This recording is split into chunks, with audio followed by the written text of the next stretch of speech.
Hello everyone. Let's continue with the chapter. We were studying plant kingdom in the previous class, in the previous video rather. We had read till here. Let's continue from this paragraph now. Algae are useful to man in variety of ways. So in this paragraph we are going to learn about the ways in which algae is useful to man. At least half of the total carbon dioxide fixation on Earth is carried out by algae through photosynthesis. Being photosynthetic, they increase the level of dissolved oxygen in the air and in their immediate environment. They are of paramount importance as primary producers of energy-rich compound which form basis of food cycle for all aquatic animals. So what all did we learn here? We learned very important thing. Algae is associated with two things: carbon dioxide fixation and dissolution of oxygen in our immediate environment. About half of the total Earth's carbon dioxide fixation is done by algae itself, and as far as the dissolution of oxygen in our immediate environment is concerned, there are also algae is seen to be playing an important role. So दोनों जगह carbon dioxide और oxygen दोनों में algae का role है. If we look ahead, we also learned about how algae एक primary producer of energy rich compound है. किसके लिए? Food cycles of aquatic animals के लिए. तो एक्वेटिक एनिमल एग्जिस्ट ही नहीं कर पाएंगे क्योंकि फूड साइकिल एग्जिस्ट नहीं कर पाएगी. उनकी फूड साइकिल क्यों नहीं एग्जिस्ट करेगी? क्योंकि एल्गी अगर नहीं प्रेजेंट होंगे ऐसे primary producers of energy rich compounds बनकर. Okay, many species of porphyra, laminaria and sargassum. Porphyra red algae में जैसे हमने पढ़ा था, ये रहा हमारा पोरफायरा, ये रहा हमारा लेमिनेरिया, मैंने आपको बताया था एल, और सरगैसम. ये तीनों जो है are amongst the 70 species of marine algae used as food. So marine algae food जैसे यूज़ होता है उसमें से 70 स्पीशीज़ में से पोरफायरा, लेमिनेरिया और सरगैसम है. आप इसको ऐसे याद कर सकते हो: food, porphyra, laminaria, sargassum. Food please. Okay, food के अलावा कुछ ब्राउन एल्गी भी है और रेड एल्गी भी है जो कि लार्ज अमाउंट ऑफ हाइड्रोकोलॉइड्स बनाते हैं. हाइड्रोकोलॉइड्स वो होते हैं substances that hold water. So algin, which is of brown algae, and carrageen, which is of red algae, they are used commercially as hydrocolloids. Often मेरे को ये बहुत confusion होती है कि algin red है कि brown है, ये carrageen red है कि brown है. So how I have remembered is R देख लेते हैं. carrageen में R है, R for red algae. That's how I remember it. अगर one of the commercial products obtained from Gelidium glaciaria are used to grow microbes in preparation of ice creams and jellies. अगर किधर से आता है? अगर हमारा red algae से आता है, और अगर से हमारा कमर्शियल प्रोडक्ट्स बनते हैं जैसे जेलिडियम एंड ग्लासिलेरिया. जेलिडियम के नाम में जेली आ रहा है पहले, तो जेलिडियम से जेली बनते हैं, और ग्लासिलेरिया, इन दोनों को मिला के आइसक्रीम बनाने वाले माइक्रोब्स को उगाया जाता है. फिर हमारे पास आ गया क्लोरेला. क्लोरेला एक यूनिसेलुलर, बहुत इंपॉर्टेंट है यूनिसेलुलर टर्म क्योंकि रिपीटेडली पूछा गया है. यूनिसेलुलर एल्गा है जो कि प्रोटीन में रिच होता है बहुत ज़्यादा और एक फूड सप्लीमेंट जैसे ऐड करता है for the space travellers. Chlorella और unicellular algae rich in proteins are used as a food supplement even by the space travellers. Okay, the algae are divided into 3 main classes: chlorophyceae, chloro as in green algae, phaeophyceae which is brown algae, and rhodophyceae which is red algae. इस paragraph में हमने बहुत सारे examples पढ़े. सबसे पहले हमने पढ़ा CO2 और ऑक्सीजन से एल्गी का रिलेशन. फिर हमने पढ़ा कि 70 खाने वाली चीज़ों में से फूड प्लीज़ हमने पता किया जिसमें पोरफायरा, लेमिनेरिया एंड सरगैसम आया. फिर हमने हाइड्रोकोलॉइड्स के बारे में पढ़ा जिसमें से एक रेड एल्गी के लिए होता है जिसमें कैरागिन जिसमें आर आता है, और एल्जिन ब्राउन एल्गी के लिए आता है जिसमें एल्जिन आता है. उसके बाद हमने पढ़ा कि रेड एल्गी से ही ये कॉम आता है अगर जिसकी वजह से जेलीडीनियम और ग्रासिलेरिया बनता है। ये जेलीडीनियम और ग्रासिलेरिया किस चीज़ में यूज़ होता है? जेलीज एंड आइसक्रीम्स को बनाने के लिए जो माइक्रोब्स चाहिए होता है उसके लिए यूज़ होता है। फिर हमारे पास आ गया क्लोरेला। क्लोरेला जो होता है वो क्या है? वो यूनिसेलुलर है, सबसे इम्पॉर्टेंट। वो प्रोटीन रिच है और स्पेस ट्रैवलर्स यूज़ करते हैं उसको as protein supplement. So that's what we learned about the economic importance of algae. हमने ये भी पढ़ा कि एल्गी की 3 मेन क्लासेस हैं, which is phaeophyceae, chlorophyceae and rhodophyceae. हम क्लोरोफाइसी से स्टार्ट करते हैं। The members of Chlorophyceae are commonly called green algae. The plant body may be unicellular, colonial, filamentous. तो तीनों तरीके की चीज़ें हमें दिख सकती है। यूनिसेलुलरिटी भी दिख सकती है, colonial भी दिख सकता है, filamentous भी दिख सकता है। They are usually grass green तभी नाम आया है chloro, right, due to the dominance of pigments like chlorophyll A and chlorophyll B. ये क्वेश्चन आता है बहुत बार कि क्लोरोफाइसी में कौन सा क्लोरोफिल मिलता है, तो क्लोरोफिल ए और क्लोरोफिल बी मिलता है, ठीक है। The pigments are localised in definite chloroplast भी प्रेजेंट होते हैं, ठीक है, प्रेजेंट होते हैं। सो ये पिगमेंट्स कहाँ प्रेजेंट होता है? क्लोरोफिल ए और क्लोरोफिल बी क्लोरोप्लास्ट में प्रेजेंट होते हैं। द क्लोरोप्लास्ट में भी, क्लोरोप्लास्ट के क्या क्या शेप हो सकते हैं? डिस्कॉइड मतलब डिस्क जैसा, प्लेट लाइक, रेटिकुलेट मतलब ऐसे चपटा, cup shaped, spiral shaped and ribbon shaped of different species. So ये सब हमारे क्या है? क्लोरोप्लास्ट के शेप है। क्लोरोप्लास्ट कहाँ पे होता है? ग्रीन एल्गी में। और क्लोरोप्लास्ट के अंदर क्या होता है? क्लोरोफिल और क्लोरोफिल बी होता है, okay. Most of the members have 1 or more storage bodies, और उन स्टोरेज बॉडीज़ का नाम क्या है? पायरेनॉइड्स, या पायरेनॉइड्स ही बोलती हूँ मैं इसको बेसिकली। तो एक से ज़्यादा स्टोरेज बॉडी होते हैं, इसको पायरेनॉइड बोला जाता है, जो कि कहाँ प्रेजेंट होता है? क्लोरोप्लास्ट में। तो हमने अभी तक क्या क्या पढ़ा कि क्लोरोप्लास्ट में क्या क्या प्रेजेंट है? एक तो हमारा क्लोरोफिल ए प्रेजेंट है, क्लोरोफिल बी प्रेजेंट है, और हमारा पायरेनॉइड भी प्रेजेंट है। पायरेनॉइड कंटेन प्रोटीन बिसाइड स्टार्च। सो ये जो हमारा क्लोरोप्लास्ट है उसमें हमारा chlorophyll A, chlorophyll B, पायरेनॉइड present है। पायरेनॉइड की बात करें तो उसमें स्टार्च तो प्रेजेंट होगा ही, उसके साथ प्रोटीन भी प्रेजेंट होगा, ओके। सम एल्गी में store food in form of oil droplet. So किसी एल्गी में खाने को ऑयल ड्रॉपलेट के फॉर्म में भी स्टोर किया जाता है। Green algae usually have a rigid cell wall made of a inner layer of cellulose and an outer layer of pectose.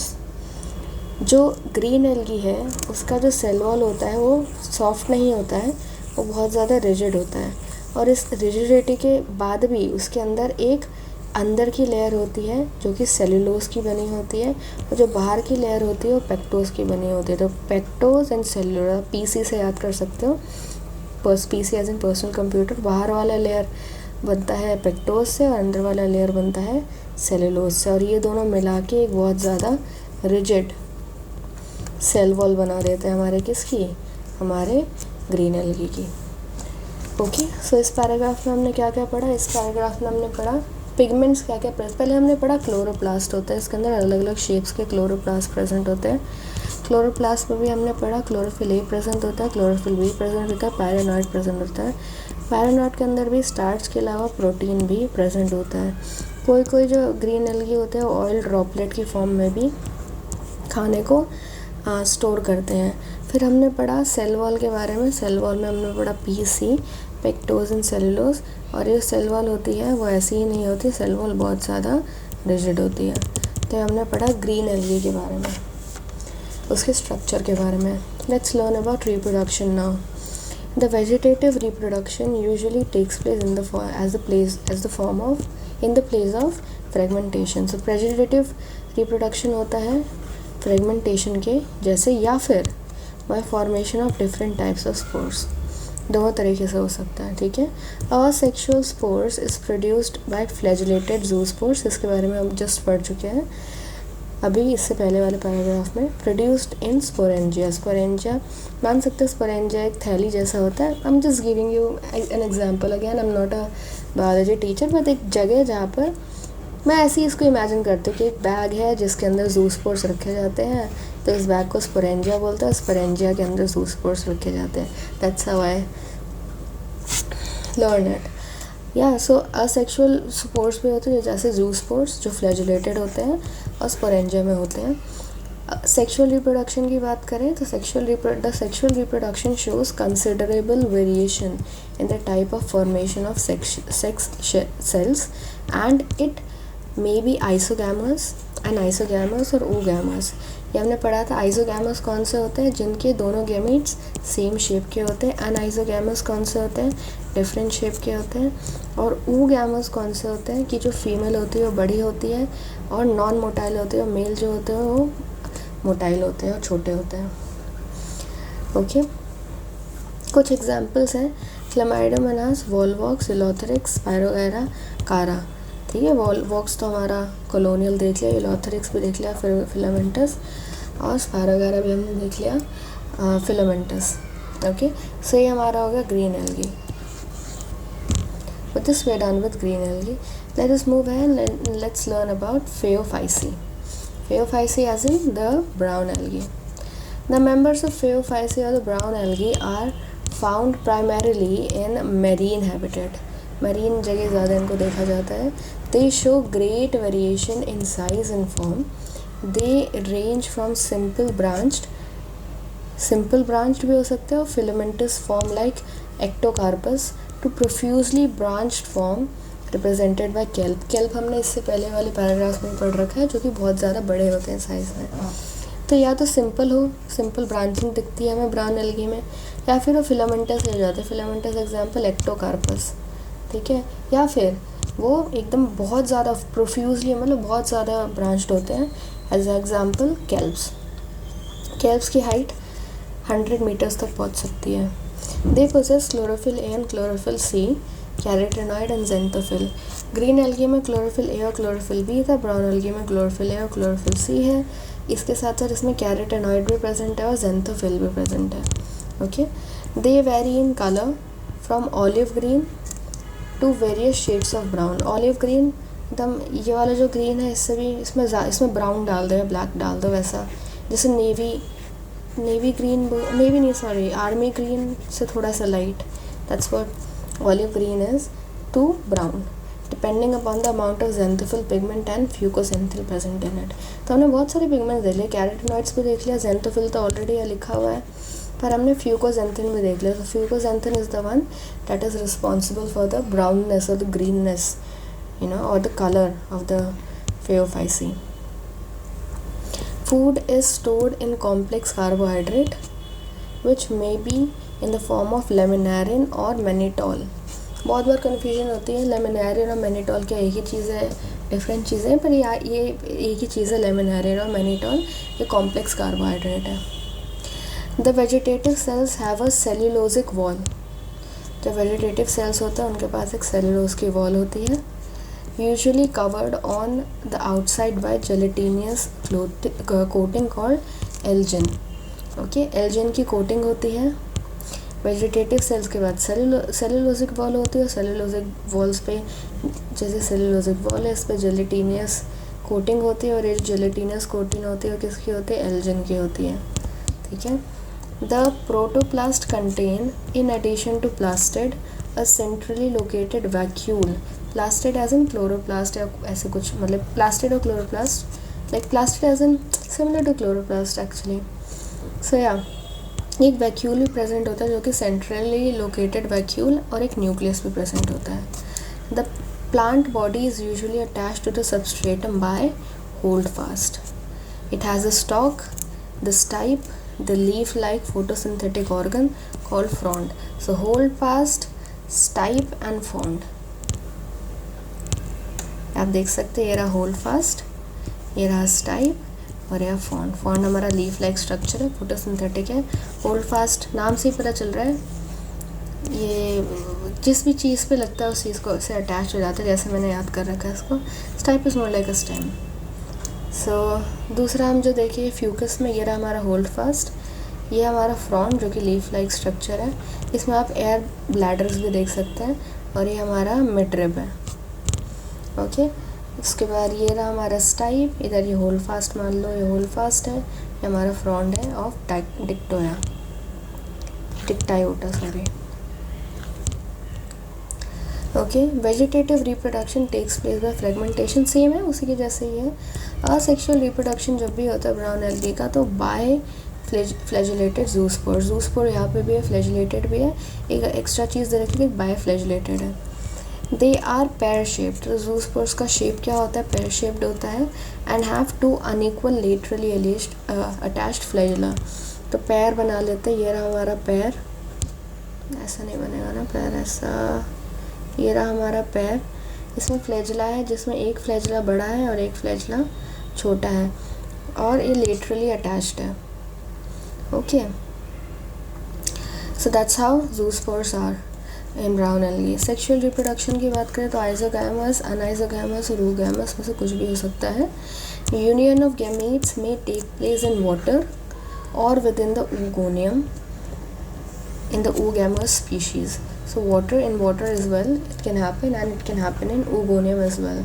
The gametes are pyriform as in pear shaped. So here as well we saw that the zoospores were pyriform, as well as the gametes are also pyriformed and bear two lateral attached flagella. Here as well two lateral attached flagella was there, but they were unequal in size. But here it's not mentioned whether it's equal and unequal or unequal. The common forms are ectocarpus, Dictyota, Laminaria, Fucus, Sargassum. Okay. One thing that I wanted to talk about is Sargassum, ये वाला. So Porphyra red algae, Laminaria brown algae and Sargassum also brown algae. ठीक है, तो Porphyra ही red algae है हमारे खाने वाले, उसमें ये बताना चाहती थी मैं. ठीक है. With this we are done with brown algae. Let us move ahead to Rhodophyceae now. The members of Rhodophyceae are commonly known as red algae because the predominance of red pigment are phycoerythrin. Erythrocytes हम लोगों के पास होता है red color, red blood cells. Majority of red algae are marine and greater concentration found in warmer areas. Usually क्या होता है कि जो common चीज़ें हैं उनसे questions नहीं आते, पर जो हटके चीज़ें हैं, जो हटके ऐसे जो डिफ्रेंशिएटिंग फैक्टर है उससे क्वेश्चंस आते हैं. जैसे कि ये वार्मर एरियाज़ वाली बात इससे पहले किसी भी एल्गी में नहीं आई.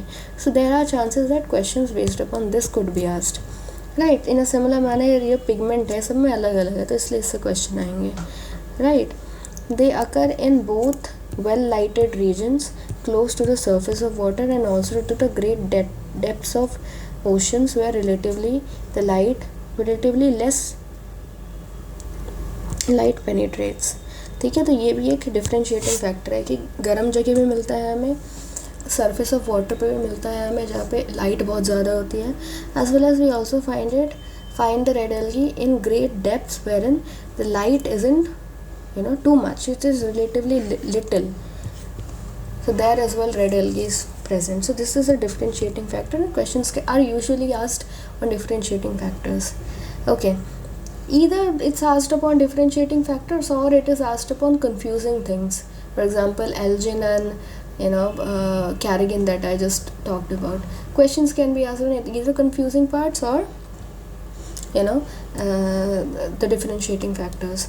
The red thalli of most of the red algae are multicellular. देखो ये भी एक अलग चीज़ है कि इसका जो बॉडी है वो मल्टीसेलुलर है. बाकी हमने बाकी सब में देखा है यूनिसेलुलर, मल्टीसेलुलर. इसमें हमने देखा था ग्रीन एल्गी में कि कॉलोनियल भी हो सकता है, फिलामेंटस भी हो सकता है और यूनिसेलुलर भी हो सकता है, पर मल्टीसेलुलर हमने नहीं देखा. अगर हम फेओफाइसी की बात करें तो फेओफाइसी में कहीं हमने यूनिसेलुलर और मल्टीसेलुलर की बात नहीं पढ़ी हमने, राइट. लेकिन यहाँ पर हमने पढ़ा है कि इसका जो थैलस होता है वो कैसा होता है, मल्टी सेलुलर होता है. तो ये हमने एक डिफ्रेंशिएटिंग फैक्टर पढ़ा. Some of them have complex body organisation. The food is stored as floridean starch which is very similar to amylopectin, glycogen in structure. ये भी एक इम्पॉर्टेंट पॉइंट है कि कहाँ पे कौन सी चीज़ प्रेजेंट है फूड के फॉर्म में. जैसे कि अगर हम बात करें इसकी ग्रीन एल्गी की तो यहाँ पे हमें स्टार्च देखने को मिल रहा है, राइट, प्रोटीन देखने को मिल रहा है और ऑयल ड्रॉपलेट देखने को मिल रहा है। ब्राउन एल्गी में हमें लेमिनेर और मैनिटोल देखने को मिल रहा है जो कि हमारा कॉम्प्लेक्स कार्बोहाइड्रेट है। वेराज रोडोफाइसी में अगर हम देखें तो फ्लोरिडीन स्टार्च देखने को मिल रहा है जो कि which is very similar to amylopectin and glycogen in structure. So questions based upon this could be asked. The red algae usually reproduce vegetatively. This is also a differentiating factor. Usually ज़्यादातर red algae reproduce करता है vegetatively, और vegetatively हमने पढ़ा था algae fragmentation से करते हैं। They reproduce asexually bye non motile spores. अगर लेट से वो असेक्सुअली रिप्रोड्यूस करते भी हैं, हमने अभी तक पढ़ा कि जू स्पोर्स कैसे होते हैं, असेक्सुअल स्पोर्स होते हैं और वो भी फ्लैजिलेटेड होते हैं, पढ़े हैं ना। Let's look at them. Asexual spores, zoospores, flagellated. Here as well इसमें भी हम पढ़ सकते हैं vegetative reproduction, asexual reproduction, brown algae, biflagellated zoospore. लेकिन ये एक डिफरेंशिएटिंग फैक्टर रेड एल्गी में यहाँ लिखा है कि जब भी वो असेक्सुअली रिप्रोड्यूस करेंगे तो नॉन मोटाइल स्पोर से करेंगे, और अगर सेक्सुअली भी रिप्रोड्यूस करेंगे तब भी नॉन मोटाइल स्पोर से करेंगे। तो फ्लैजिला इनके पास प्रेजेंट होता ही नहीं है। That's what we can conclude from here. Sexual reproduction is oogamous। Sexual reproduction इससे पहले हमने ब्राउन एल्गी में पढ़ा है जिसमें बोला हुआ है कि तीनों तरीके के हो सकते हैं, आइजोगैमस, अनाइजोगैमस और oogamous। ग्रीन एल्गी की अगर हम बात करें और अगर हम सेक्सुअल रिप्रोडक्शन के बारे में बात करें ग्रीन एल्गी की, आइजोगैमस, अनाइजोगैमस, oogamous तीनों लिखा हुआ है। लेकिन अगर हम रेड एल्गी की बात करें तो सेक्सुअल रिप्रोडक्शन सिर्फ और सिर्फ oogamous से होता है, and that too accompanied by a post complex force fertilization development. So this is also differentiating factor of red algae. The common members are Polysiphonia, Porphyra, Glacilaria and Gelidium. So हमने porphyra देख लिया था, खाने वाली जगह use होता है, ग्लासिलेरिया, Gelidium ice creams और जेलीज में यूज होता है। पॉलीसाइफोनिया हमने देखा था, इसे प्लांट जैसे दिखता है, इसके अंदर बहुत पॉली आर्म्स होते हैं, right. So this is what red algae is. एक बार ये टेबल देख लेते हैं because this table is also extremely important. Okay, अगर हम बात करें क्लोरोफाइसी की, उसको ग्रीन एल्गी बोलते हैं। पिगमेंट्स होता है chlorophyll A, chlorophyll B. Food stored starch, protein, oil droplet. Cell wall, cellulose and pectin, PC जैसे याद किया था हमने। फ्लैजिला 2 से 8 होते हैं, इक्वल होते हैं और एपिकल होते हैं। एपिकल मतलब एपिक्स पे। Habitat fresh water, brackish water and salt water. Phaeophyceae A and C, fucoxanthin and xanthophyll is also present there, right. Mannitol, laminarin is the stored food. Cellulose present होता है, Elgin का layer होता है, मेस्लिजीनियस layer होता है। Flagella 2 होते हैं, unequal होते हैं, लेटरल होते हैं, ठीक है। और इनका हैबिटेट होता है fresh water, brackish water and salt water, same as this. Rhodophyceae red algae A and D present होता है, फाइकोएरिथ्रिन प्रेजेंट होता है। फ्लोरिडिन स्टार्च प्रेजेंट होता है इनमें फूड जैसे, फूड के उस पर। और फ्लोरिडिन स्टार्च का जो स्ट्रक्चर होता है वो किससे सिमिलर होता है, floridean starch, glycogen and amylopectin. Cell wall, ये हमें पैराग्राफ में नहीं दे रखा पर यहाँ दे रखा है, तो इसको पढ़ना इंपॉर्टेंट है बिकॉज ऐसे ढूंढ के क्वेश्चंस आ जाते हैं कि cellulose, pectin and polysulphate esters, इससे हमारा क्या बनता है, cell wall of rhodophyceae. Flagella होता ही नहीं है जैसा कि हमने अभी देखा। Fresh water, brackish water, salt water, यहाँ पे ये सब मिलते हैं। पर ये देखो यहाँ लिखा है कि फ्रेश वाटर में कुछ मिलते हैं, लेकिन ब्रैकिश वाटर और सॉल्ट वाटर में मोस्ट ऑफ देम मिलते हैं। सेम यहाँ फ्रेश वाटर में रेयरली मिलता है। सो ये भी चीज़ें नोटिस करने वाली हैं क्योंकि क्वेश्चंस आने को कहीं से भी आ सकता है। एंड आज इस बार का पेपर तो कहीं से भी मतलब कुछ भी आ सकता है। जब NCERT के बाहर से कुछ भी आ सकता है तो NCERT के अंदर से तो आ ही सकता है। तो ये सब चीज़ें ध्यान देनी है। With this we are done with algae in total. Let's keep the video till here only. इसके बाद हम लोग पढ़ेंगे bryophytes and then pteridophytes and बस, and then we will be done with the chapter. ये रहा टेरिडोफाइट्स, जिम्नोस्पर्म्स और angiosperms, हाँ इसको भी हम लोग देख लेंगे। ये रहा एंजियोस्पर्म्स, फिर ये ऑल्टरेशन ऑफ जनरेशन, अभी मुझे लग रहा है तो 2 और 3 वीडियोस लगेंगी इसको रीड करने में एक साथ, क्योंकि मैं वीडियोस शॉर्ट ही रख रही हूँ. Another thing that I wanted to talk about is I am not a teacher, not a trained teacher, just a student like you all. So जो मैं यहाँ शेयर करूँगी वो बेस्ड अपॉन ट्रिक्स या फिर ways of learning things quicker, इसको mind में रख के करूँगी. सो इसको इतना बाय हार्ट करने की ज़रूरत नहीं है. Just consider as if you are start reading it with another fellow NEET aspirant. सो इतना ज़्यादा सीरियसली मत लीजिए. जो आपको टीचर ने पढ़ाया है, हो सकता है मेरा कुछ मेरे से ज़्यादा अच्छा कुछ टीचर ने इंक्लूड किया हो, डेफिनेटली आप उसी को कंसिडर करिए. ऑल राइट देन, अगली वीडियो में हम ब्राइफाइट से पढ़ेंगे. Okay then, good luck.